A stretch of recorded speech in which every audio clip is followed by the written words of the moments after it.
I really enjoy doing these videos, and as you can tell, they're unedited. I sit down and I record. I've choose a scripture, choose what we're going to look at, and then just sit down and talk about it. And I try to keep them. I was trying to keep them around 5 minutes. It's been going up to six. It's hard to get them shorter, and we'll see how this one goes. But 3 days a week, Monday, Wednesday, Friday, there's a new video that comes out because I record them the evening before. Unless I know I'm going to be gone, I may do some ahead of time and schedule them for those days, but so that they're released early in the morning, like at 3 a.m. Central Time on Mondays, Wednesdays, and Fridays. So you can look for them and know that and expect them that they're going to be there. So one of the things that I've talked about a lot, is the fact that God is love. And that's the revelation that we receive of Jesus through John. And this is when he tells us that God is light and in him is no darkness. This is this purity. We've talked about this before. And as we see in 1 John 4, he says God is love. He says that twice.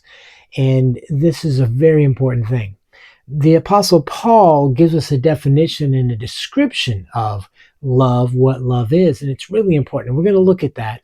I'm going to go through it very briefly, and it's in 1 Corinthians 13, and it's verses 4 through 8, where he's describing and explaining that love is the greatest of all faith, hope, and love. Love is the greatest. He says you can have all these different gifts of the Spirit, manifestations of the Spirit, but if you don't have love, it's profitless. It doesn't benefit you. But he describes what love looks like. He describes what it is. And this is the very nature and characteristic of God. And on Friday's video, we'll look at another description in Galatians that basically is a description of love. And we'll go through that on Fridays. But this time, for today, it's 1 Corinthians 13, verses 4 through 8. Paul describes what love is. Now, in like the King James, it says charity. Charity is a word that means love. It's what it is. It's love. This is what love looks like. So here's the Apostle Paul's description, verse 4. Love suffers long. It's not impatient. I mean, that's actually in here. It suffers long.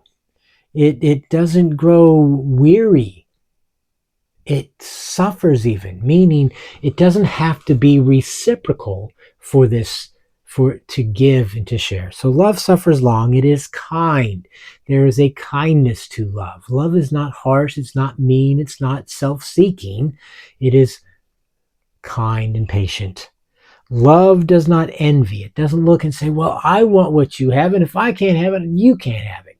It's actually rejoices in the blessings that others receive, whether it seems that they deserve them or not. This is just the nature of love. Love does not parade itself. It's not about, I'm going to make sure that you think I'm good. Love doesn't do that. Love is not concerned with your opinion, with others' opinions. It's not concerned with convincing you or persuading you that I am something special. You don't have to believe anything about love. Love is what love does. It doesn't parade itself. It's not puffed up. And he goes on, verse 5, love does not behave rudely. So it's not out to get someone, to get back, to get even, to get ahead. It doesn't behave rudely. It treats people with kindness and respect. It values people. It does not seek its own. And this is really important. James tells us about self-seeking, and it produces evil and confusion. Love is not self-seeking. If it's all about me, I'm missing the love part. Love says, is this a benefit? Is what I'm doing, is our relationship benefiting you, or is it about me and me getting what I want? And when I don't get what I want, then I don't suffer long. That's the flesh. That's the way of the wrong kind of wisdom that James describes. Love is not provoked. You don't provoke love. It doesn't get angry because you did it wrong. Love sees your value and acts accordingly. It thinks no evil. It doesn't say you're no good. It doesn't say you lack. It actually gives honor and respect, sees your value, and never forgets it. Verse 5, love does not rejoice in iniquity. It's not concerned with doing the wrong. In fact, it pursues what's righteous. And righteous isn't about being right. It's about having the nature and the character of God. Love rejoices in the truth because Jesus is the truth. It bears all things, can carry the weight and the burden, doesn't wear out. It believes all things because it sees a value and acts accordingly.